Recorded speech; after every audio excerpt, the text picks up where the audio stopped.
সহজ প্রাণায়ামের মধ্যে ফোড়া পাসরার জন্য একরকম আছে, মানসিক ব্যাধির জন্য আছে, বিভিন্ন রকম আছে। তো যাই হোক, আমরা করছি তৃতীয় প্রণালীটা। মেরুদণ্ড সোজা, কারো পায়ে কষ্ট হলে জিজ্ঞেস করার দরকার নেই, আস্তে করে পা পাল্টে নেবে।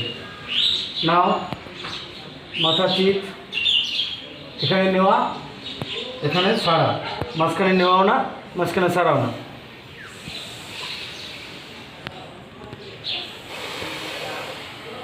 বন্ধ।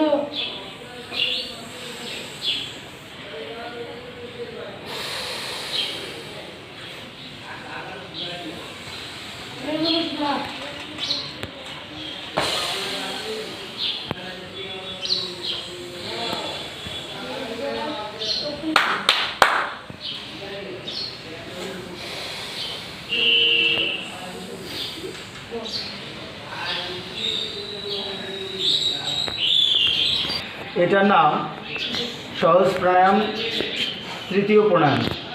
এটা করলে আমাদের আগে শুনলাম থাইরয়েডের সমস্যা, টনসিলের সমস্যা, সর্দি কাশি, অ্যালার্জি, ব্রঙ্কাইটিস, ম্যালেরিয়ার মতো কঠিন জ্বর, বিভিন্ন প্রকার জ্বরের প্রকোপ কমাতে সাহায্য করে।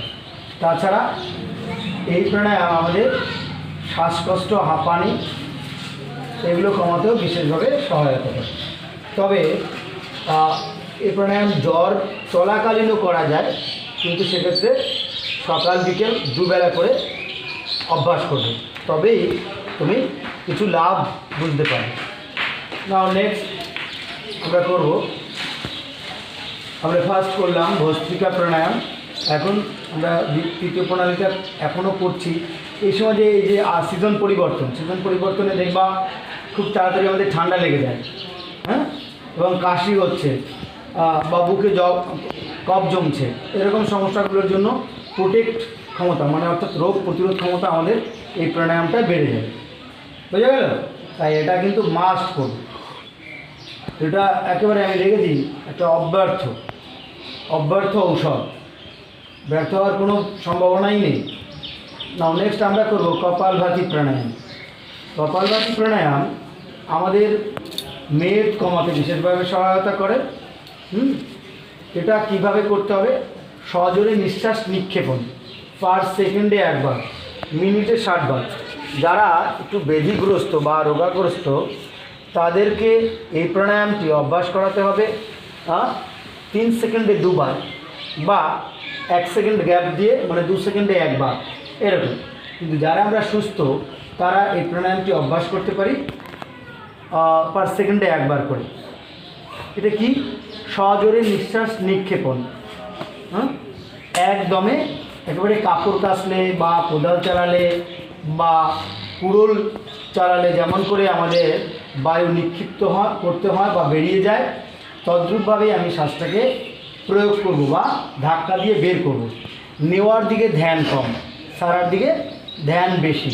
এভাবে করেই আমরা এই প্রাণায়ামটি অভ্যাস করব। প্রাণায়ামটি করার সময় তলপেট, গুহ্যদ্বার এবং শিবনি পর্যন্ত সংকুচিত হবে। তলপেট, গুহ্যদ্বার এবং শিবনি পর্যন্ত সংকুচিত হবে। এই প্রাণায়াম অভ্যাস করলে কিডনিতে পাথর, পিত্তে পাথর, জরায়ু নাড়িতে টিউমার, অর্শ, ভগ্নদর, ওভারিতে cyst, heart block, lungs block, cerebral block এইগুলো কমাতে বিশেষভাবে সহায়তা করে। তবে কোনো একটি মানুষের যদি হার্ট 3টে ব্লক হয়ে যায়, সেই মতো অবস্থায় তুমি যদি তাকে বলো যে আপনি এই প্রাণায়ামটি অভ্যাস করেন, তাহলে কিন্তু সেই লোকটি সেই মতো অবস্থায় মারা যেতে পারে। বুঝেছ?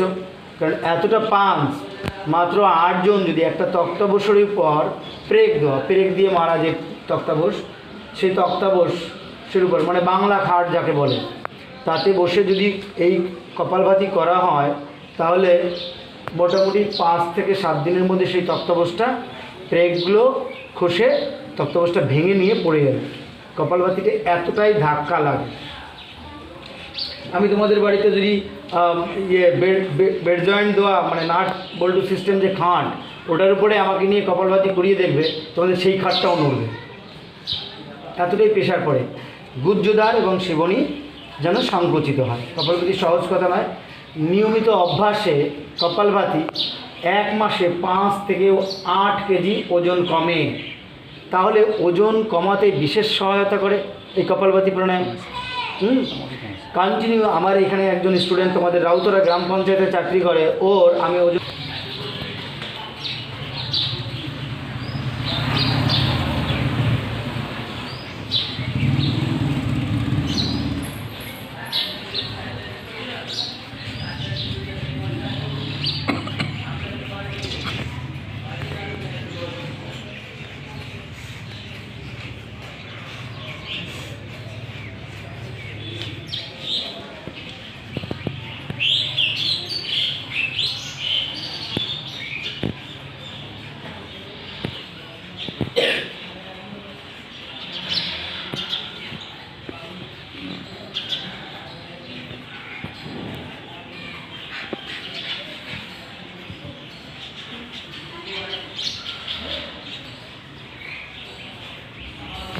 হাতি 30 বার করে শ্বাসাঘাত করার পরে 4-5 বার ভস্ত্রিকা করতে হবে। অর্থাৎ প্রথম যে প্রাণায়ামটি করেছিলাম 4-5 বার ওটা করলে একটু রিল্যাক্স লাগবে, একটু রিলিফ পাবে।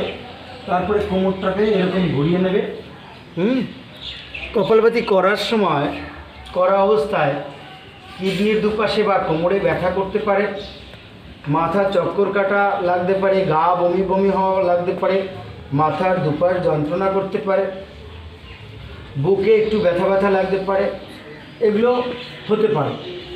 তাতে করে কোনো ভয় পাওয়ার সম্ভাবনা, কোনো ভয় পাওয়ার বিষয় নেই। তোমরা নিয়মিত করে অল্প অল্প করে কপালভাতি অভ্যাস করলে অচিরেই এইসব সমস্যাগুলো দূর হয়ে যাবে।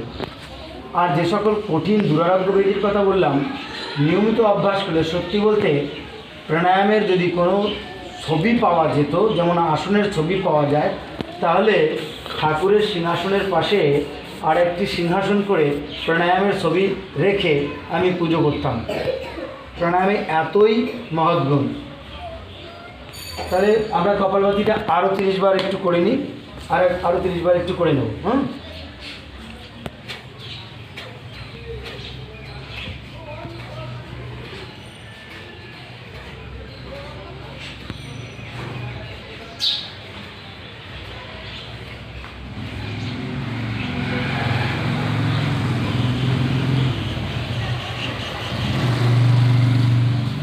অনুলোম বিলোম। এই অনুলোম বিলোম সামনে অনুলোম বিলোম আমরা করব। ফার্স্ট টাইম এই আঙুল দুটোকে বন্ধ করে দেবো। কোন আঙুল দুটো? তর্জনী আর মধ্যমা, আর অনামিকা আর কনিষ্ঠাকে গায়ে গায়ে লাগাবো। ডান হাতে, বাঁ হাতের না, ডান হাতে বৃদ্ধাঙ্গুলি দিয়ে আমরা প্রথম ডান বৃদ্ধাঙ্গুলি দিয়ে ডান নাসাপুটকে বন্ধ করব, করে বাঁ নাসাপুট থেকে আমরা বায়ু গ্রহণ করব। অর্থাৎ ইরানাড়ির থেকে বায়ু গ্রহণ করে পিঙ্গলার থেকে ত্যাগ, এটা দিয়ে ত্যাগ করব। ত্যাগ করার পরে আবার এটার থেকেই ডান নাসাপুট থেকে শ্বাস গ্রহণ করব। গ্রহণ করে আবার এটা বন্ধ করে দেবো।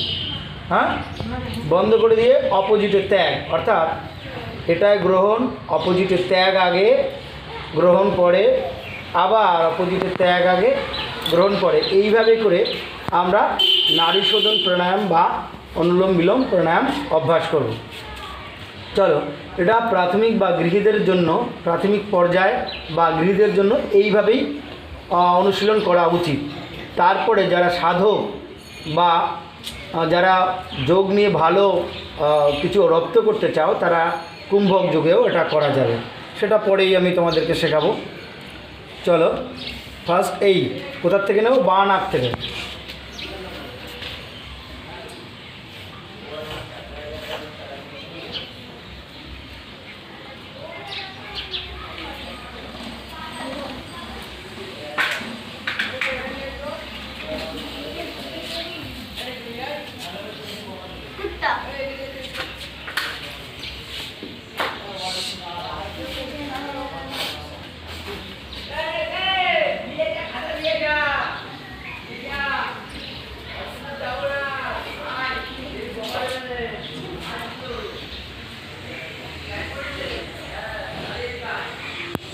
চোখ বন্ধ, চোখ বন্ধ।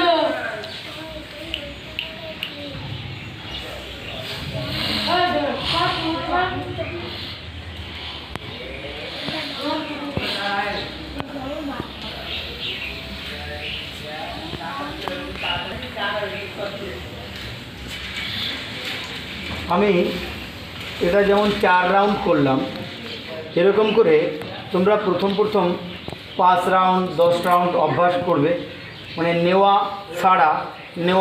ছাড়া এই হলো 1 রাউন্ড। এরকম করে 10 বার অভ্যাস করবে।